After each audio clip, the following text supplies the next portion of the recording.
Hi, everyone. This is acyuta-bhava from Nightlight Astrology. And today I am doing part two of a series that I started yesterday on how to identify obvious things in birth charts. By obvious, I mean things that are very present or obvious in a person's lifetime. For example, I've dealt with a really serious health problem, or I have a high profile job in a certain kind of industry. Where do I see that in my birth chart? It's a really obvious fact about my life, but I can't see it in my birth chart. Or maybe you're an astrologer who is consulting with people and you have the problem of just not being able to identify something that you hear the client mention about themselves and you go, gosh, I feel like I should have been able to see that in their chart somewhere. So part of the reason for doing this series is because it's a slow week astrologically. There's not a lot of big stuff happening. Little more toward the end of the week that we'll be going into Venus into Virgo, Sun into Leo, a full moon coming up. That's at the end of the week. So I thought it would be a good time to do some chart demos. I like to do these because I know that some people don't have the time or the resources to take a full-on astrology program somewhere. And so I like to try to provide some, do-it-yourself content for people who are trying to learn at home. One of the questions that I get from clients, there's a certain type of client that I have, and I would call them like a crossover client. It's a client who wants a reading, but they are also maybe in one of my classes or maybe studying astrology in some programs out there, probably Hellenistic or traditional astrology, maybe mixed with a little modern archetypal or psychological astrology. And they want to know where something in their chart shows up. Like, I don't see this part of my life that seems like it's a big deal, but I'm not able to see where exactly that is represented in my birth chart. So I get this kind of question a lot when people are coming in for a reading and they don't I don't get this question from people who know nothing about astrology because, of course, they don't know enough to necessarily ask that question. But there are a lot of clients that I have who are deepening their studies of astrology by getting a reading with an astrologer. It's a great thing to do. I highly recommend it to all of my students, whether it's me or whoever else. I have had many readings from many different astrologers over the year to get a feel for how they read and how they see my chart. Every astrologer reads a little bit differently. So when you go to an astrologer in that kind of setting, a really valuable thing to ask is, hey, I'm not sure. I think I understand where I'm seeing this part of my career, but could you show me where you see it? Or you could ask an astrologer, hey, look, I've never been able to quite identify why I have such issues with my mom or something like that. I'm making this up, of course. Or where do I see, where do I see that I tend to have kind of an obsessive part of my personality? Or, do you see that somewhere? I think I have an idea about it, but it's good to have an objective eye on it. So this is a great thing that you can ask an astrologer if you have a reading with an astrologer and you are also a student. So, you don't have to go into a reading and just listen to whatever the astrologer has to say. I mean, in fact, that's really, in my opinion, that's not the best way to go about having a reading. It's really better to ask the astrologer some questions, to have questions prepared. And if you're a student of astrology, it is totally fine to ask for some tutoring as they interpret. Where do you see this in my chart? I want to learn more about my chart as I'm having you read it. I have people ask that all the time. So in any case, at any rate, this is a chart from a client with permission who had a few questions about her life. She's a student of Hellenistic astrology, not in one of my programs, but studying actively on her own, reading books, watching different channels, came in for a reading and said, hey, look, I want to know where I see the following details about my life. Okay, so I'm going to go through three of them that I think are pretty relevant. There was actually more than that, but we're going to go through three of them. And I'm going to just walk you through how you can see these things and why you might not see them if you're looking at this chart and you're newer to interpretation. There's some good reasons why we don't see things sometimes. So at any rate, the first question that she had was, where do you see my finances basically sucking, right? For lack of, pardon my language, but basically my finances have been terrible up until later in life, closer to midlife. I met someone, fell in love, and my wealth was greatly enhanced because he's really successful. So where do you see money taking such a dramatic turn in my chart? I've been looking and looking and I can't figure it out. Good question. Good question. So, first of all, we have many different pathways into such a question. Let's start by taking a look at the second house in this chart.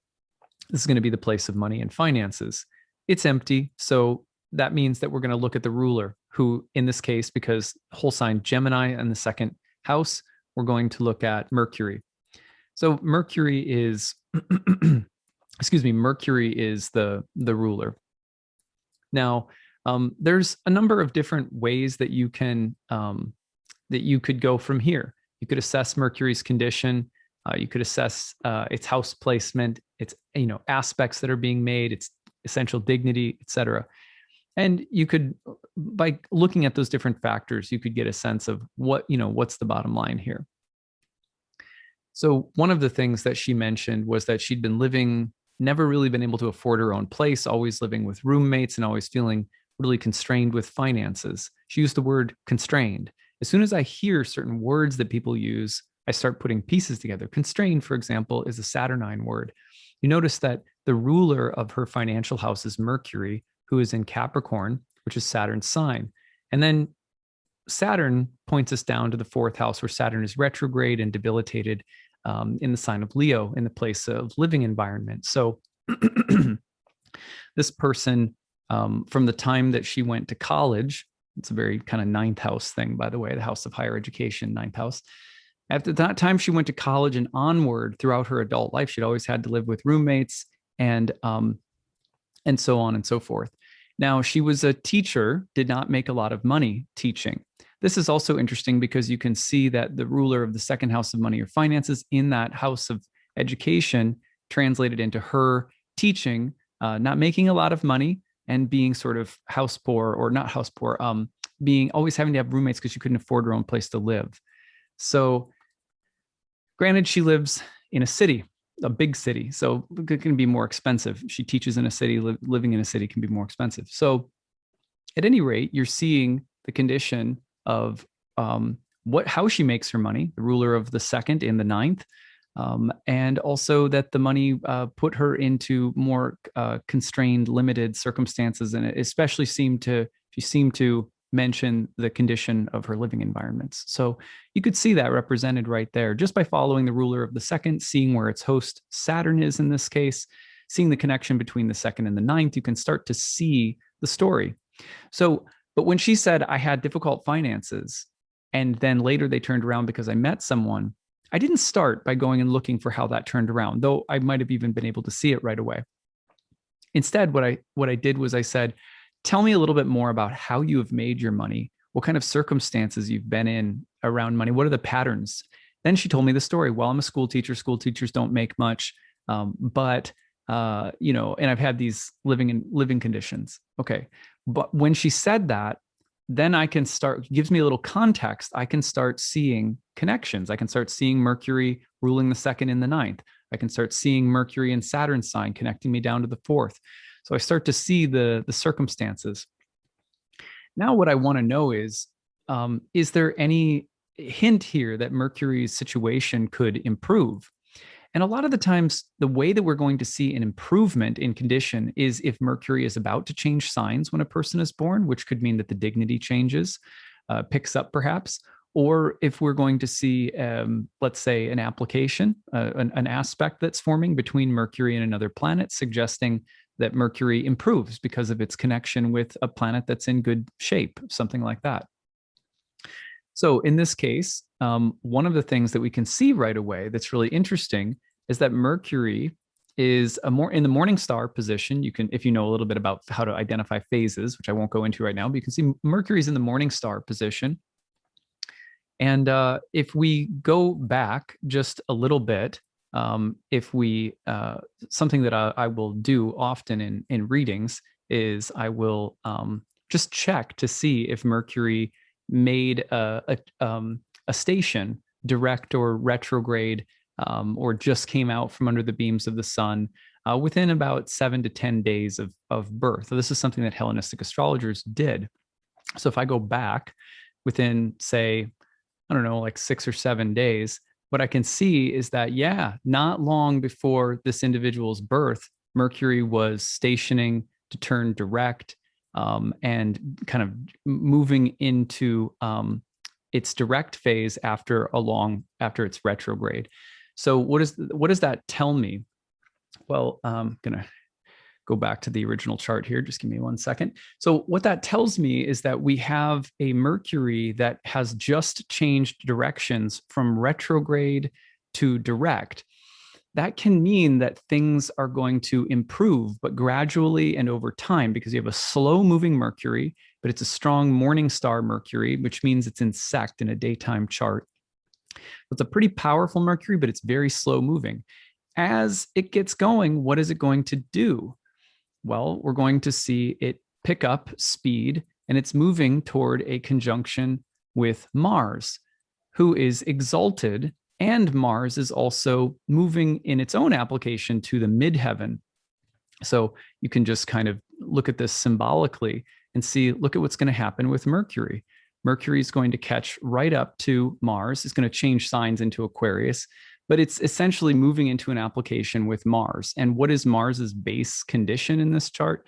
Mars is it's an exalted Mars that's going right onto the midheaven. So for me, I look at that and I go, yeah, this is what is happening to her money if we look at this sort of symbolically. I mean, you have to have kind of an imaginative eye, right? You're looking at a Mercury that's getting stronger, having just turned direct and becoming more powerful, but still slow moving. It's moving toward a Mars who is exalted and at the midheaven. And why would that Mars be so important? Because Mars rules the marriage house. Mars would therefore represent the marital partner. So you're showing a marriage partner that looks like the one she's describing, a very potent, high earning, type of partner. So you have a exalted Mars in Capricorn at the midheaven. And this person happened to be, what do you call it?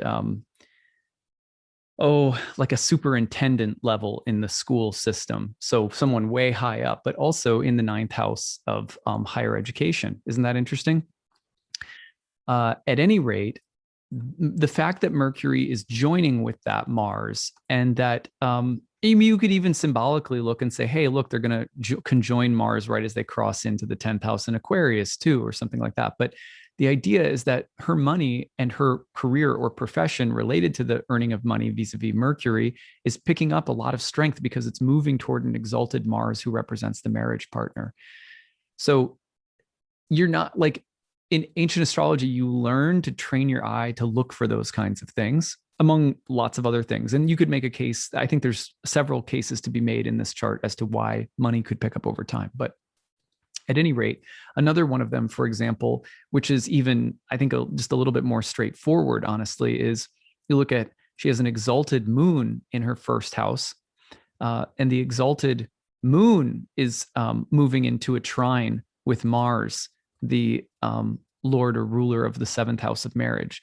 The exalted moon in the first house connecting through a positive, harmonious, benefic trine with an exalted Mars at the midheaven also is a pretty good picture of a spouse entering her life that will bring a lot of benefit. So you could look at that way. The other thing that she mentioned is, I said, well, you've survived, you've made it this, if you made it this far up until meeting this person, it couldn't have been the worst fortune in the world. And one thing she said that caught my eye was, she said, well, I've always seemed to meet really good people who have helped me along, especially at critical moments where I wasn't sure if I was going to make it or not. And she said, do you see that anywhere? And I said, well, I mean, here's just a really simple explanation, right? Yeah, we do. Because look at what we're seeing here. We're seeing a Venus-Jupiter mutual reception with Venus exalted in the 11th house of friends and allies. So you have the ruler of the 11th house of friends and allies, Jupiter, in the first house and right on the ascendant. And then you have an exalted Venus in a sextile with that Jupiter, who is the ruler of the ascendant. So this person had this very magnetic, charming personality and had a lot of really good friends, and people just took to her and seemed to support her. So that was number two. yeah, we can see that people have lifted you up and helped you along. Whether you want to count that as a marriage partner or just good friends and allies, you've got that in spades with that mutual reception between Jupiter and Venus. Mutual reception means that Venus is in Jupiter's sign of Pisces and Jupiter is in Venus's sign of Taurus. And the two are even connected through a pretty close degree-based sextile. So sextiles are of the nature of Venus and harmonious. So finally, she said, I wonder if you could also see the difficulties that I had with my father growing up. She said he was absent in my life. I was raised largely by a single mother, and yeah, I'm just kind of estranged from my dad. And she said, I have a theory about that. She said, could it be that I was born with the sun and its detriment in Aquarius? And I said, yeah, that's interesting. But here was my response. I said, the sun can represent father. So the problem with that is that would mean that, there should be like a high percentage of people born with the sun in Aquarius who are like estranged from their father, because you have the sun in Saturn sign. So it's in its exile. And that's really not true in my experience. So, I wouldn't look at that alone. A sun in difficult condition could say something about sun things, including the father, maybe being challenged by the archetypal tension inherent between the sun and Saturn. So, but that could mean a lot of different things. And maybe one of them is like troubles with dad somehow. But what we're really looking at is the sun moving into an opposition with Saturn.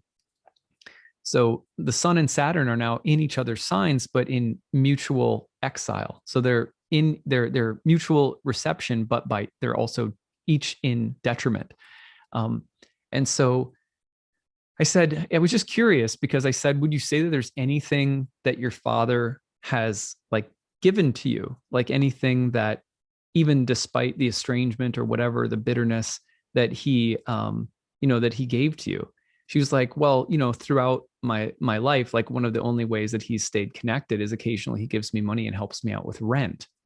I thought that was really interesting, because it goes back to that Saturn, in the fourth house of home and family, or of living environment. But at any rate, it certainly speaks to the sun. The sun opposition to Saturn certainly speaks to the estrangement. Oftentimes, any kind of opposition can mean that there's a split or like a schism between two things or two areas of life. All the more so when a malefic like Mars or Saturn is involved, and there's like cutting or hard polarization as a part of the dynamic. But at any rate, the sun, ruler of the fourth house and natural signifier of the father, opposing Saturn in the fourth house of the father. So that's where you get some of that. Now, what I found really interesting was in this reading, one of the things that she mentioned was, she said, in my current marriage with this person who is, just a wonderful provider, wonderful earner, but like always at work, like always working. And I find that a little bit difficult, because that's how my father was. Do you see any connection between my spouse and my father? I said, yeah, because when you look at the exalted Mars in Capricorn and Saturn sign, first of all, exalted Mars in Capricorn, Saturn sign ruling the marriage house, can be a sign of someone who's very like type A, or just really driven, hardworking, almost sometimes like militant. It doesn't have to be. It could just be someone who's just, really motivated, hardworking, serious, responsible. But we also have to look at its host. Where is Mars, right? Where is Saturn, Mars's ruler? Well, there it is, opposing the sun. So one of the things that she said was, it feels like, he's working so much all the time, and he earns so much that my own, kind of something of my own path or my own promise or potential is a little overshadowed by him. And I always felt that way with my dad.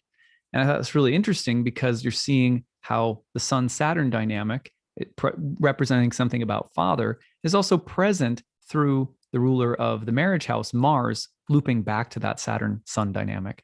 So anyway, I hope that you guys have found this interesting today. Thank you to my client for letting me share this chart. I hope you find it really useful. one of the things, again, that I can't recommend enough, well, just a little lesson for today, is if you are a student of astrology, get readings from different astrologers over the years to see how different astrologers read. If you're still not sure about what style or school of astrology is for you, although I am biased and will tell you that Hellenistic, is the best because that's the one that I do. But get readings from different styles if you're trying on different styles, and feel out which style works for you, as well as what type of delivery works for you. That's a good thing to be in the habit of. In the meantime, I also recommend asking questions to the astrologer that you visit, again, if you're a student, about the chart from a technical standpoint.